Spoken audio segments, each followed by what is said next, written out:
Today's topic is about 491 versus 190. The reason why I want to do this topic is because I get quite a lot of inquiries from clients asking about the differences between these two subclasses.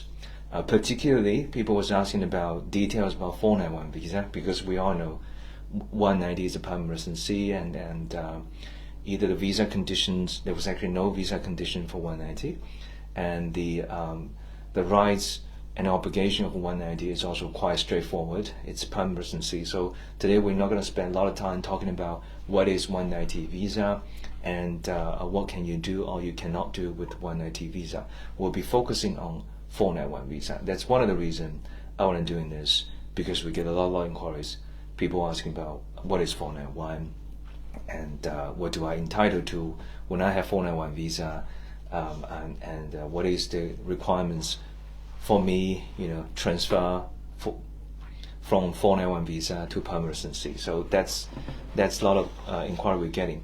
Another reason I'm doing this at this timing, which is end of the financial year, and approaching the beginning of next financial year, it's because of expectation of increasing numbers of 491 for next financial year, 2022 and 2023.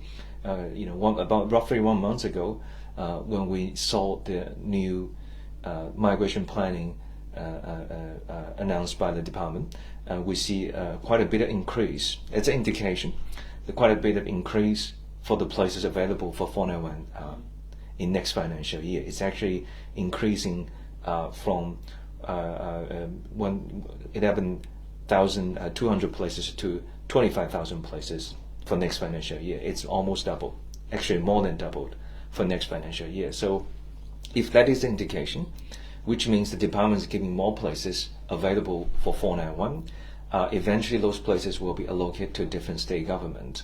So the expectation we have now is states like ACT, Tasmania, and Southern Australia, and other regional places probably have bigger shares of the 491 increase spaces.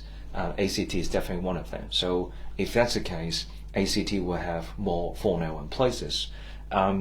This financial year, we all understand ACT have 2,000 places available, including 190 and 491, and the division between 491 190 is 30% of 190 and 70% for 491. If that's the same remaining continuing to next financial year, and if the overall numbers of the allocation to ACT actually increase, that will mean significant increase of 491 places.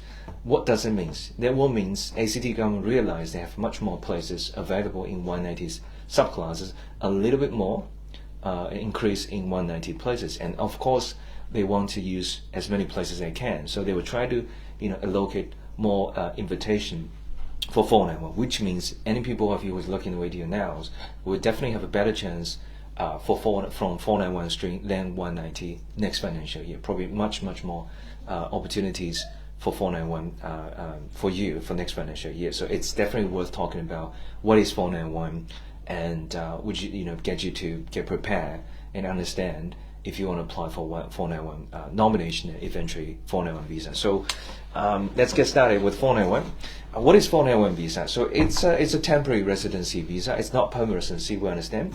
So when you get 491, when I say get 491, that means you get the 491 visa. So when you have your 491 visa granted, they will allow you to stay in Australia 5 years from the date the department grants you the visa. You can live, work, study in a designated regional or regions of Australia. I will go to details about the designated region of Australia. That's simply, if you want to put it in a simple way, that means in a regional area, and I will talk about that. And you can travel in from Australia as many times as you want while you have this visa available, and then you have a permanent residency pathway to 191, generally after 3 years of holding the visa. Again, I will explain the details about what time you should be preparing for getting ready for the permanent residency. And another thing I want to mention to you, that should be the knowledge you should have.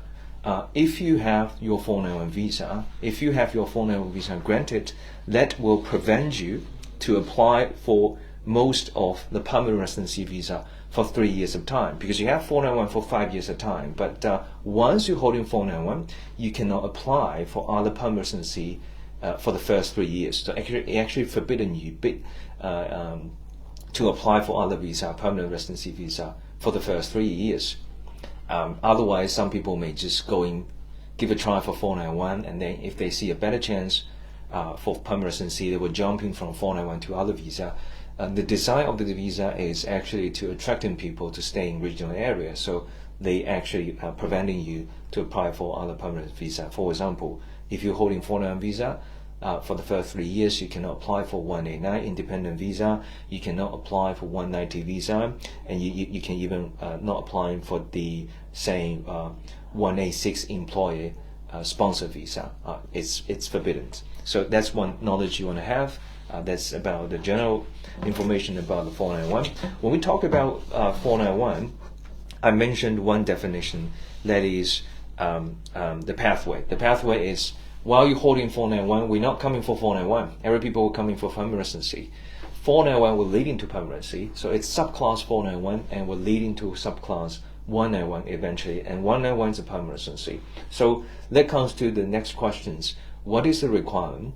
What is the eligibility of to getting a 191 visa? If you go online, you go on the Department of Home Affairs website, currently the 191 visa's eligibility was not displayed yet on the website, because there was no people meeting the eligibility now. It's nearly 3 years since they introduced the introductions of 491, but they do provide amendments, which is law legislations about the requirements of 191 previous before. So when they introduce 491, they do come up with a solution and come up with a mechanism about the transition between 491 and 191.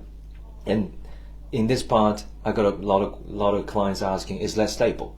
Will they change this just like some state government change name policies? The answer is tend to be no, because this is a legislation, and it was passed by the parliament, and this is a law protected transitional pathway, and that's one of the angle to think about it. Second is the Australian government understand 491 it's increasing, so the people holding 491s keep on increasing, and by certain time people meeting 3 years of residency, they should get a permanency. So it's something like a government promise, or government's credibilities to the public. So we're not doubting about the transitional pathway from 491 to 191. So it's worth to understand what is the eligibility to getting 191.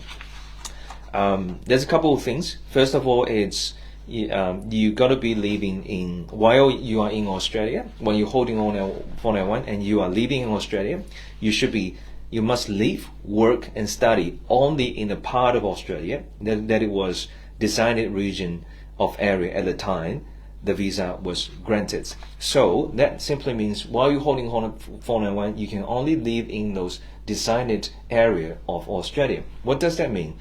Live, work, and study. A few examples to demonstrate. If somebody holding a 491 and this 491 visa was nominated by ACT government, and they get a visa from the Department of Home Affairs, can they go to Sydney and stay there for 6 months of time? The answer is simply no. You can't live in Sydney, because Sydney is not a designated regional area. It's not a regional area.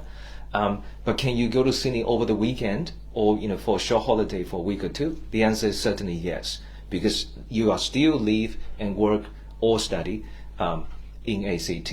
That's your main residency location. You go in Sydney for a short holiday. That's not a problem. And even some people are asking for short holidays to overseas. Can you go for overseas? Can you go back to India and China for a week or two holiday? The answer is certainly yes. So the whole purpose is to focusing on the main residency. If you stay in ACT most of the time, and you take ACT as the main residency location, and then you simply meet this criteria. So all you have to do is that's one of the residency requirement. Residency requirement asking you to stay in the regional area, the designated area, for 3 years of time from the day your visa was granted. So That's 3 years time, simply like that. We're going to explain about designated regional area. We can simply take the definition in this way. Most of the locations of Australia outside major cities, here major cities merely referring to Sydney, Melbourne, and Brisbane, are classified as designated regional area for migration purpose.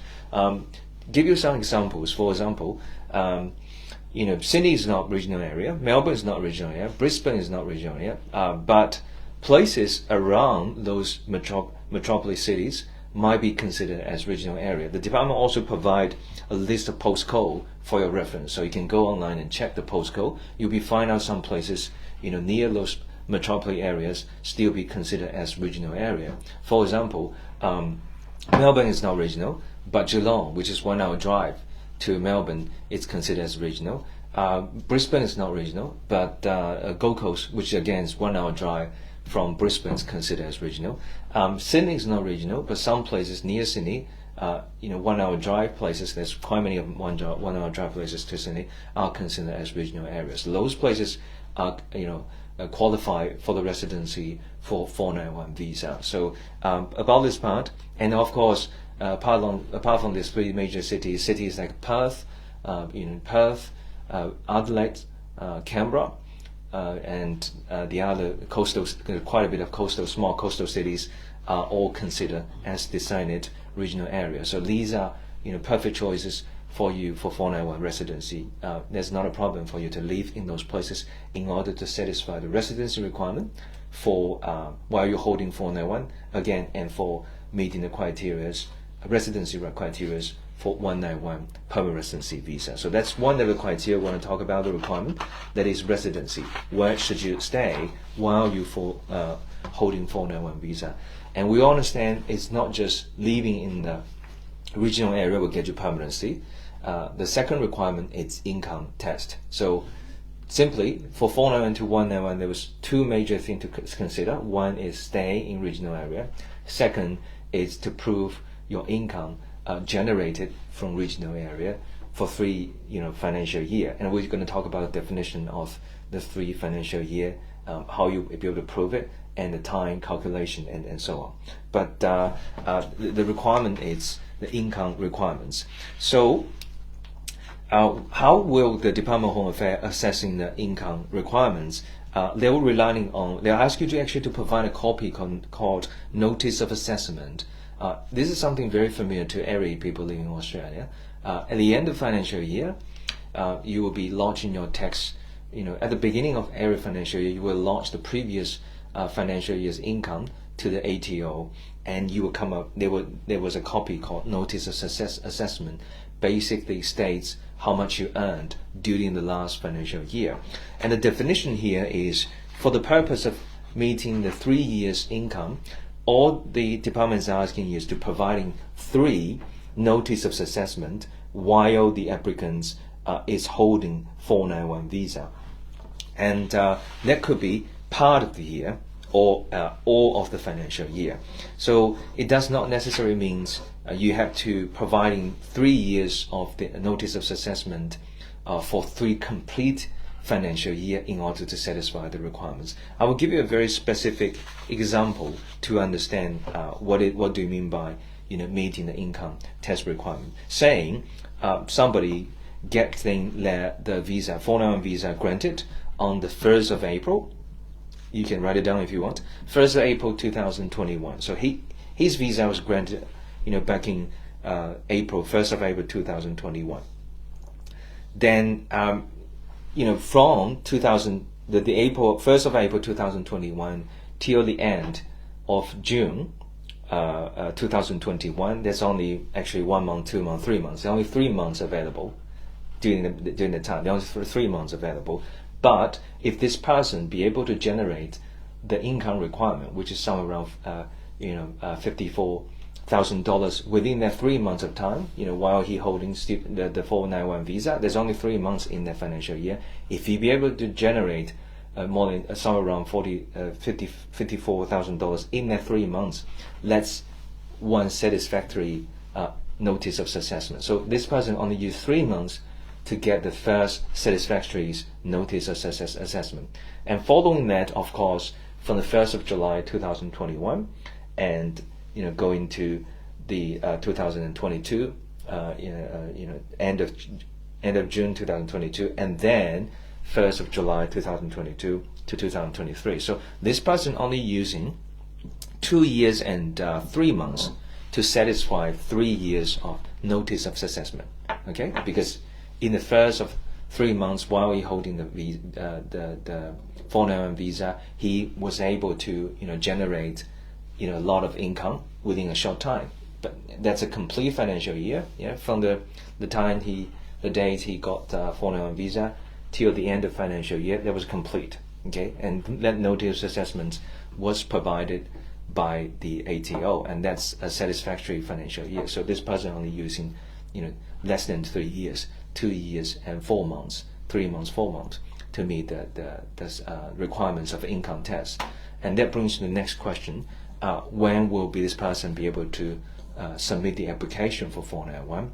That will be, if this person's visa is granted on the 1st of April 2021, then he can submit the application of 191 on the 1st of April 2024. You notice the differences. The residency is still asking you to stay for 3 years. You could not miss a single day. So that's 3 years precisely in terms of residency. But for income requirements, this person actually using the documents for the first 4 months for the first financial year, and the second and the third. But he cannot use from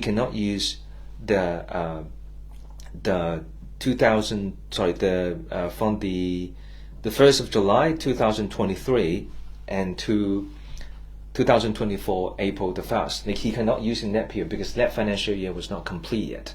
There was still a couple months to go. So he was using the first financial year, part of it, and complete second year, complete third year to meet the income test. But for the residency, he was using the first day till the last day, complete 3 years. So there's some differences here. One of the suggestions, because how the department's using the calculation in this way, what we're suggesting is, of course, depending on your income situation, if you're earning a good deal of money and $54,000 not big deal for you, you can make those money in 3 months of time, 4 months of time, then that make no much of differences. But if your income is very close to $54,000, then that's one of the things you want to take into consideration. That is, when did you get your 491 visa? So if your visa was granted in the first half of the financial year, then one of the suggestions is, for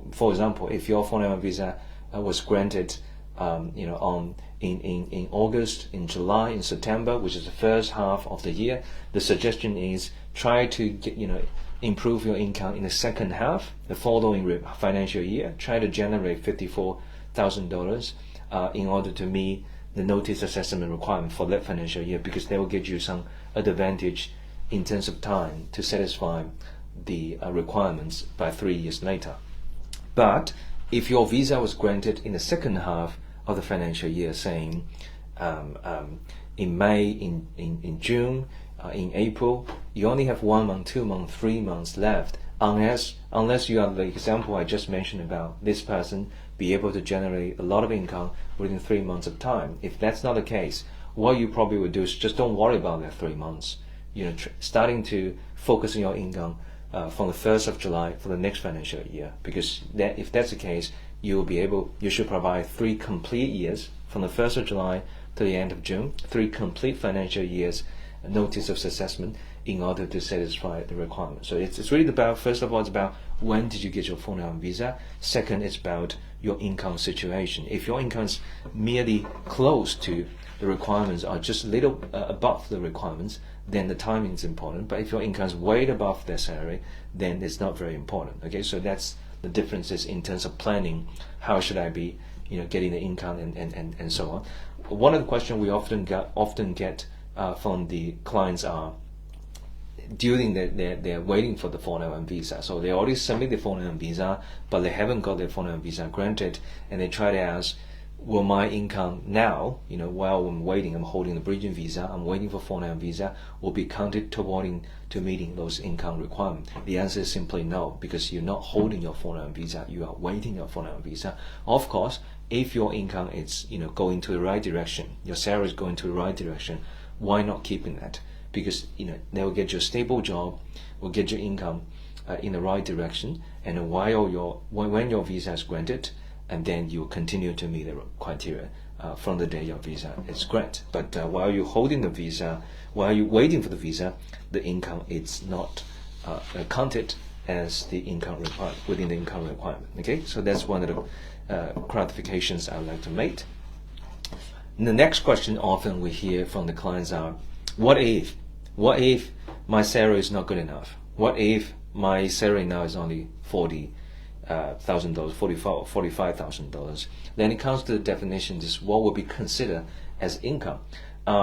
Basically anything really, anything you can report it to the ATO saying this is my income, then they will be considered as your income for the notice assessment purpose. So, which means if you have a full-time job, only gets pay you $50,000, and you will lack off a couple $1,000, or pay you $45,000, which means you lack off a bit of $10,000. All you have to just find a second part-time job. What you could do, you could register ABN if you want, get another job, and you can combine multiple jobs in order to meet the requirements. Investment as well. If the investment, part of the income coming from the fixed job, one of the full-time job, and you have some investment, ACT property investments, also you should declare those income in your tax assessment. That will be also recognized as your income. Okay, so basically the suggestion is to get multiple jobs if your income does not meet the requirement. And another question we often also get from quite a few clients is, can I stay in the regional area but working for an employer which is registered in the metropolis city? For example, if I'm staying in ACT and I'm an IT professional, and my company is actually based in Sydney, and due to COVID and the nature of the IT industry, working remotely it's something acceptable and also commonly acceptable in this industry. Can I working for IT company based in Sydney? They allocate job to me while I'm staying in Canberra. That is something yet to be confirmed and discussed. But from the intent, we have to understand the intention of the 491 visa. As we mentioned before, it's actually for the purpose of promote economic developments in regional community. That's what the legislation for. That's what the purpose of 491 for. So if we take in the understanding from their angle, you probably will not be defined as working in a regional area, which is one of the conditions implied on 491 visa, because you're not working for the employer in regional area. You're working for Sydney employer. The only difference is you have apartment here. You will stay at home. You will work from home in Canberra. So what we try to suggest is try to avoid those long distance work for the employer who are based in metropolitan area in Australia or even overseas.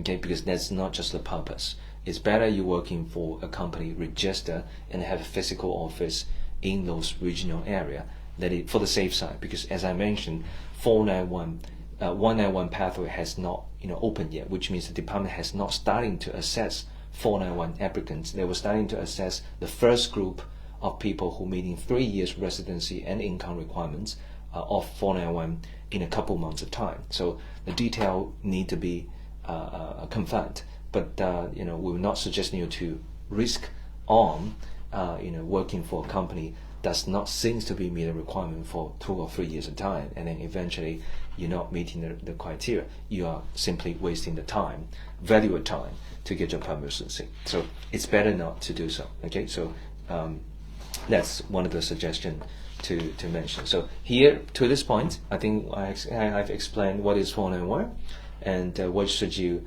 pay attention to while you're holding your 491, and what is the requirement from 491 to 191 permanency. There are two category to be specifically pay attention to. One is residency, and then one is income. Okay, they can come along together. Income may actually there's a possibility you will meet the income test before you meet the residency test. Okay, that is possible depending on how you manage to get your income within that financial year. So that's a couple of definitions we want to clarify.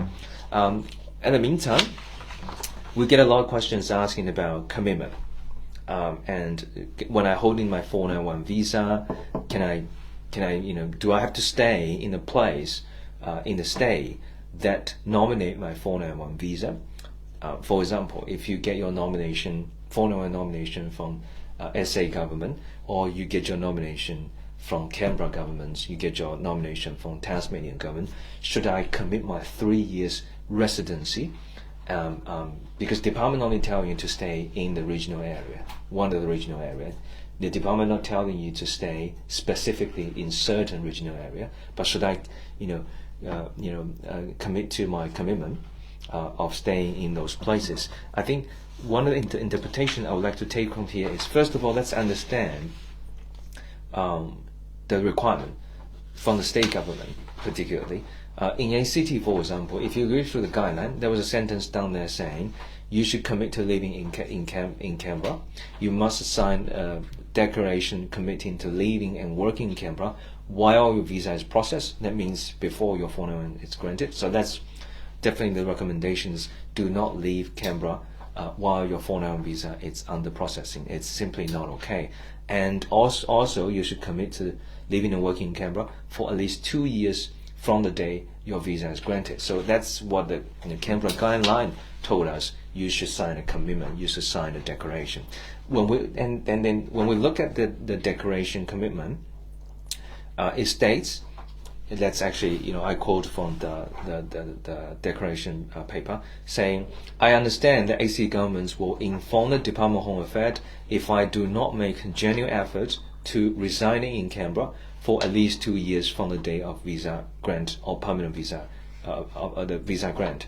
And I understand ACT will monitor my state settlement in ACT for 2 years from the day of the visa grant. And I agree to complete 6 months, monthly. Actually, that's a settlement surveys for the first 2 years, and that settlement survey was commenced every 6 months. So it's like AC government is telling you, if you don't do that, I have the authority to inform the Department of Home Affairs if you're not staying, you're not making effort to stay in ACT region. So, but the one of the conflict information here is department was not specific telling you you should stay in certain regional area. Okay, so but one of the suggestions I often mention to my client is commitment. What you sign to the AC governments, it's a document you have your signature on. It's kind of like agreements between individual and the state government. So definitely there are some effect of bonding here, but not necessarily saying this kind of bonding effect has gone to the legislation level or to the federal, federation levels or constitution level. It's merely like agreements between the individual and the state governments. Of course, we should also showing some gratitude to the state government, which nominate your 491 visa and support your 491 visa, and eventually will get your 491 visa, and eventually will support you all around to get your permanency. So it's more like commitment rather than saying it's a visa condition. Okay, because if any people have your 491 visa condition, some of you were already holding your 491 visa, you can pop up your visa grant letter. There are some visa condition there. There's a serial number, and you read through the explanation. It tells you to stay in the designated regional area, but not specific particular city. So you'll be able to understand what does it mean from the Department of Home Affairs. But on the other side, of course, we encourage you to stay in the place you get nominated. That's probably a few things we'd like to talk about, to the clients who currently holding 491 visa, and the people who's looking into apply for 491 visa, all the people who is confusing about differences about 190 and 491 visa, and a lot of people is actually still struggling to make a choice to choose 491 visa or 190 visa. I think one of the things you want to take about is the time, and it's your preparation and it's your future. I'll give you a few examples. Some people who have, nowadays, in particular in NCT, in metric system, when we talk about 491 190, we talk about 20 to 30 point differences in terms of invitation. That's how it is. In order to get somebody who already meet the points criteria, requirements for 491, or as long as he or she submit the 491 application, that's a very good chance that the applicants will get invitation in the next few rounds. But he's holding his 491 application because he's looking for any possibility of 190. We all understand one of the things we're involved in this process is time. You might spend more time, 6 months or 12 months time, in order to earn the points, which is probably close enough for 190 nomination. So that's one thing you want to take into consideration. Time means you have to input a bit of investment in terms of living costs, and some people are going to visa extensions, some people have to pay for their education fee. So that's a bunch of things in terms of we think about the cost. If you already meet the 491 requirement, but you look into the 190 opportunity, that's one thing you want to take into consideration. Second is your plan for the future. Some people have plans about I need to have permanency now, in order to get a job, in order to have a family, in order to enjoy all the social benefit in Australia, and that's something you want to take into consideration. We're going to talk about in another episode, maybe next month. We'll talk about differences between 490 and 190 in terms of social recognitions and social benefits aspects. But generally speaking, 190 you are fully access to Australian benefits, and 491 you have a lot of limits to Australian social benefits. So that's the second consideration. If you think 190 is so important and I cannot bear to live 3-4 years of time while I'm holding 491, then that's your choice. So that's the time costs and the social benefits. Of course, the rest one is reality. If the reality for you is the points out of reach, 190 points in metrics out of reach, then of course you'll be looking for 491 as your choices, because the once you secure 491, we understand you are on the right pathway to the permanent residency. You are on a very stable pathway protected by legislation to permanent residency, and the requirement from 491 to 191 permanent residency, it's not that challenging, and it's not that strict in general. It's about live in a place and get a job, which most of you would do anyway to support yourself. And the income requirement currently it's $53,900. I said roughly $54,000. It's not very high. They're not asking to making $80,000. Which would be too high. That somewhere around $54,000 nowadays. It's really the average salary in Australia. So in order to achieve that, it's not very difficult. But once you have 491, you don't have to worry about your visa anymore. You don't have to go for another student visa anymore, and at least you enjoy certain type of stability. So that's another consideration you could take into if you are thinking about why should I take 491, should I wait for 190 or not. But in general, as I'm saying, I'm looking for a big year for 491 next financial year, if the nomination will be increased in the way we assume there will be.